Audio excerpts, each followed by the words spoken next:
But I mean, something that we can really talk about now is that, with Justin Steele out, we have Shota Imanaga, we have Mark Leiter Jr. and Javier Assad really picking up the slack, kind of defensively when pitching. And we also have a great outfield still really picking up the slack when it comes to, excuse me, when it comes to kind of holding down the fort. Yeah, for sure. I think on the pitching side of things, you're right. I mean, Javier Assad's been just terrific. He's carried over his performance from the second half of last season when he was filling in for Marcus Stroman as a starter. It's going to be really tough to knock him out of the rotation when everyone's healthy. Jordan Wicks may go back down to the minors if that's the case. Maybe Kyle Hendricks is, given some time in the bullpen, although he doesn't profile super well there. But Assad's been terrific as a starter. And obviously, again, we've spoken about Imanaga enough at this point, but he's terrific. He hasn't given up a run yet in his first like 15 or 16 major league innings. He has been a true ace. He's been everything the Cubs could ask for in the wake of Steele's absence, and it's been nice to see that the pitching has been as deep as we were hoping going into the season. And talk about not giving up a run. Mark Leiter Jr. hasn't given up a run in 9 innings. I mean, that's pretty impressive on its own. Yeah, a lot of us were worried, I think, coming off at the end of last year when he looked fatigued. His splitter wasn't working. Obviously that's his best pitch. It makes him so dominant against lefties. Uh, he didn't look great in spring, but he turned it on a bit at the end, and he's back. I mean, he has been the best reliever on the Cubs all season so far. 9 shutout innings. It's been really great to see. I think that if he's healthy and working that well, Albert Alzolay has been fine at the end of the bullpen.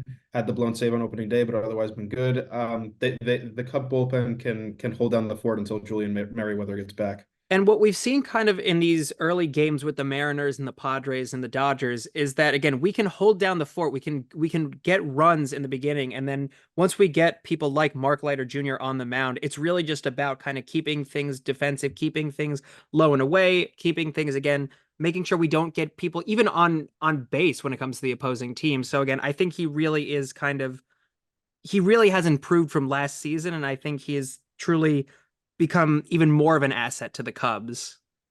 Yeah, absolutely. Again, his true value lies in being the lefty out getter. He's a right-handed pitcher, but his splitter is so good. It's so difficult for lefties to pick up that he has a huge reverse split in his career. And he's the Cubs' go-to guy when left-handed batters come up. And so obviously Luke Little is sort of on the way. He's been used sporadically so far. He's a big lefty. I think a lot of Cubs fans are hoping for big things for him in the future. But right now, the Cubs end of bullpen trio is Leiter, Alzolay, and Hector Neris, who's been sort of shaky to start the season. So if Leiter's working, if he continues to pitch shutout ball, not really having any scary innings when he's out there, he's going to be a very important asset going forward for the rest of the season. Now, we've covered Javier Assad in a few videos in the past few weeks, and they've been bringing him out onto the field quite a bit these past few games. What's your thoughts on him?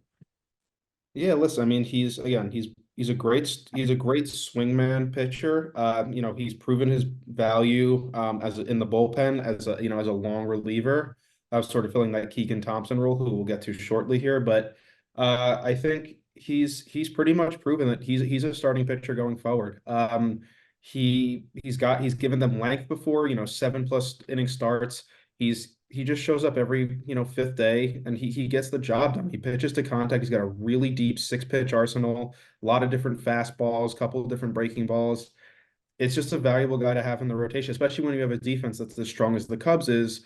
Having a guy that generates that kind of weak contact, it's just a perfect marriage. And I think as the fifth starter going forward, the Cubs are going to be hard pressed to find someone better than him. I'm really eager to see as the Cubs face. I mean, again, we faced the Rangers in the beginning, which again we had 2 losses and 1 win.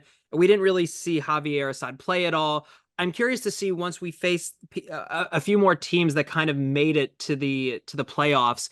Now that Javier Assad is in the rotation more, how he's going to play against those kind of teams.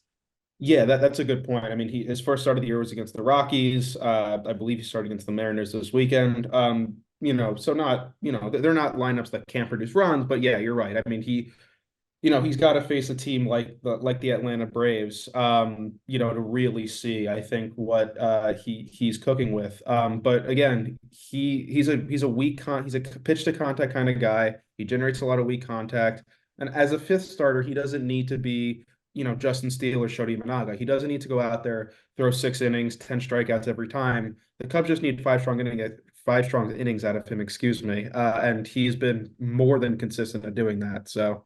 And I think kind of the closing statement about Javier Assad is like people have said I think people are always saying like, have they proved their worth? I think that's the question always at hand when it comes to these pitchers that are very kind of low on the roster. If you ask me, I think Javier Assad very much has proved his worth. He's very early on in his career, but with everything he's done defensively for the Cubs so far, I mean, he really has become a workhorse for them. Yeah, absolutely. I think, he's still, he's a younger guy. He's only been in the majors for a couple of years, but I think he's a long-term asset for them. It's a nice sort of developmental story. It's a good win for the sort of the Cubs player development infrastructure in the organization that he's turned out to be such a valuable pitcher. But for sure, he's a long-term guy on this roster. He's a long-term starting pitcher, and the Cubs would do well to, I think, to try to lock him down to an extension early.